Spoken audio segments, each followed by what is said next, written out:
There is a particular kind of quiet fury that lives only in a wood shop. It's not a loud, table-flipping rage. It is the slow, grinding despair that comes from a drawer front sitting just a whisker proud of its neighbor. It's the sigh you let out when a miter joint shows a sliver of daylight. A tiny gap mocking the thousands of dollars you spent on your fancy new miter saw. For years, my shop was a palace of these quiet frustrations. I had assembled a respectable collection of machinery. Big, loud tools that could turn a mighty oak into a whisper-thin shaving.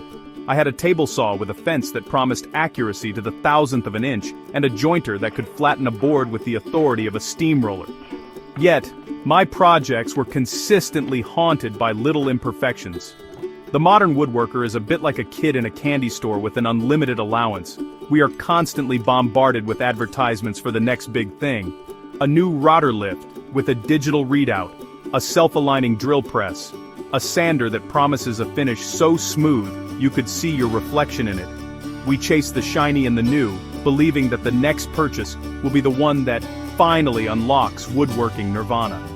We think that more power, more features, and more blinking lights will magically solve our problems, but this chase is a fool's errand. It's like trying to build a skyscraper on a foundation of mud. The bigger and fancier the tools get, the more glaring the tiny fundamental errors become. My own workshop was a testament to this misguided quest. I would spend an entire morning calibrating my table saw, using digital angle gauges and expensive straight edges, only to find my box joints were loose. I'd use a top-of-the-line dovetail jig, a contraption with more knobs and levers than a spaceship, and still end up with gaps that required a shameful amount of wood filler and a silent prayer. The problem wasn't the big tools. They were doing their job. The problem was the tiny, cumulative errors that happened before the wood even touched the blade. It was the pencil line that was a little too thick, the measurement that was off by a hair, the inconsistent marks that doomed the project from the start. This cycle of frustration was demoralizing. You start to question your own abilities. Maybe I just don't have the touch. Maybe I lack the patience required for this noble craft. You spend more time tuning your machines than actually building things.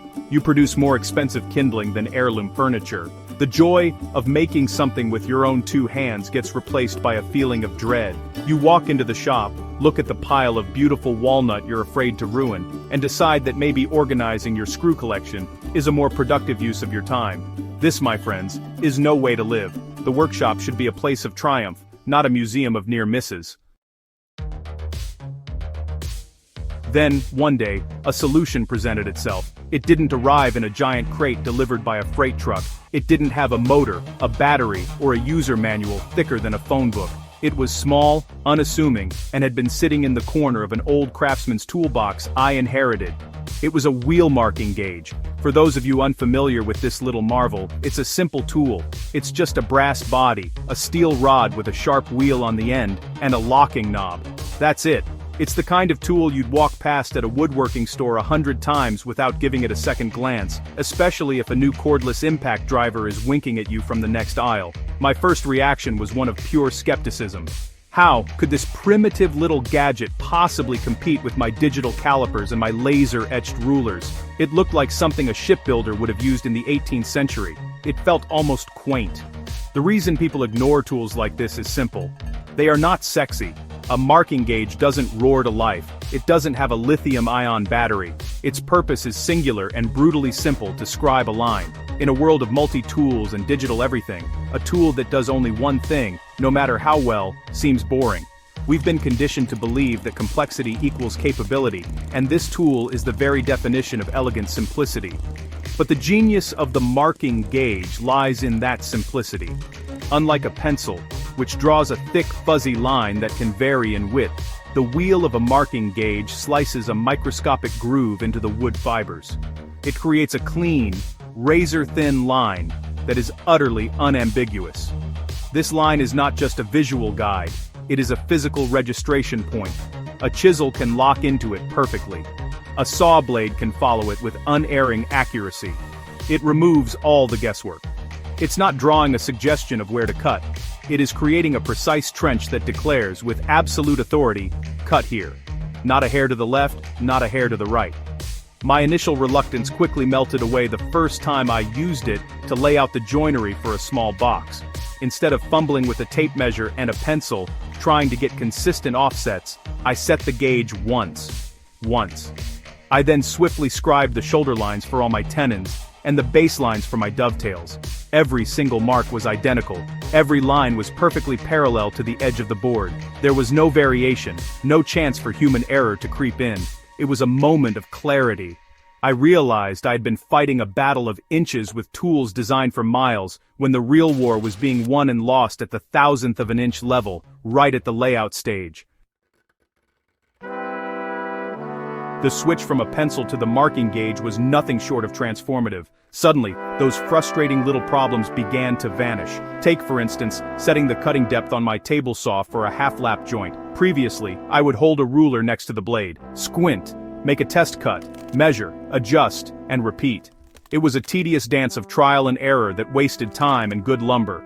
With the marking gauge, I simply set the gauge to the exact halfway point of my board's thickness, scribed a line, and then raised the saw blade until the tip of a tooth kissed the bottom of that scribed line. The first cut was perfect. Every single time. This newfound precision had a ripple effect across all my projects. When I built a set of drawers, I used the gauge to mark the baseline for the drawer fronts. Every single drawer front was perfectly aligned, creating a flawless, continuous surface. When I installed hinges, I used it to scribe the exact outline of the hinge mortise. My chisel had a perfect guide to follow, and the hinges dropped into their recesses with a satisfying snug fit, no gaps or proud edges. The tool saved me an incredible amount of time previously spent on fixing mistakes. I estimate it cut my layout and setup time by at least 50%, and my rework time plummeted to nearly zero. Beyond its basic function, I discovered more creative uses for this humble instrument. It became my go-to tool for inlay work, allowing me to scribe the perimeter of a recess with surgical precision. I could then use a router to clear out the waste, knowing the walls would be perfectly clean. I even started using it to create decorative shadow lines on furniture pieces, a subtle detail that adds a touch of refinement. The gauge wasn't just a layout tool anymore, it was a partner in precision, enabling me to attempt more complex and ambitious designs with a newfound confidence. The fear of failure was replaced by the excitement of possibility. The most profound impact was on my mindset. I stopped blaming my big tools and started taking responsibility for the crucial first steps. The marking gauge taught me that true craftsmanship isn't about having the most expensive machine, it's about mastering the fundamentals. It's about understanding that a project's success is determined long before the power is turned on. The confidence that comes from knowing your layout is perfect is immense. It allows you to work faster, more decisively, and with a greater sense of joy. You're no longer hoping for a good result. You are engineering it from the very first mark. So, what is the lesson in this ode to a simple piece of metal?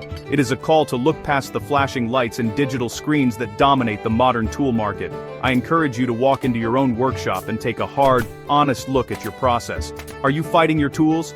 Are you spending more time fixing small errors than you are making progress? Are you chasing perfection by buying more complex machinery, hoping it will compensate for foundational inaccuracies? If the answer is yes, then the solution might not be a new and improved table saw. The solution might be a simple, boring, and utterly brilliant tool that costs less than a single high-end saw blade. Your homework is to audit your own collection of fundamental tools. Do you have a truly flat straight edge? Do you own a reliable machinist square, not the cheap one from the big box store? And most importantly, have you retired your pencil for layout work and embraced the precision of a marking gauge? These are the tools that form the bedrock of quality work. They are the unglamorous, unsung heroes of the woodshop. Investing in these core instruments will pay you back tenfold, not just in saved materials and reduced frustration, but in the sheer pleasure of building something correctly from the ground up.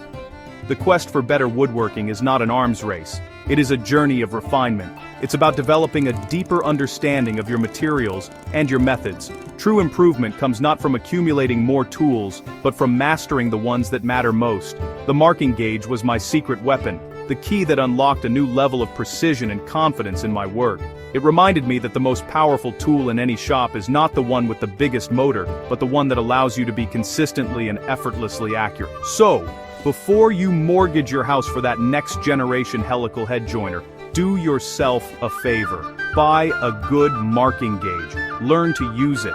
Let it teach you the gospel of precision. Let it show you the profound satisfaction that comes from a perfectly scribed line, a perfectly cut joint, and a project that comes together exactly as you envisioned it.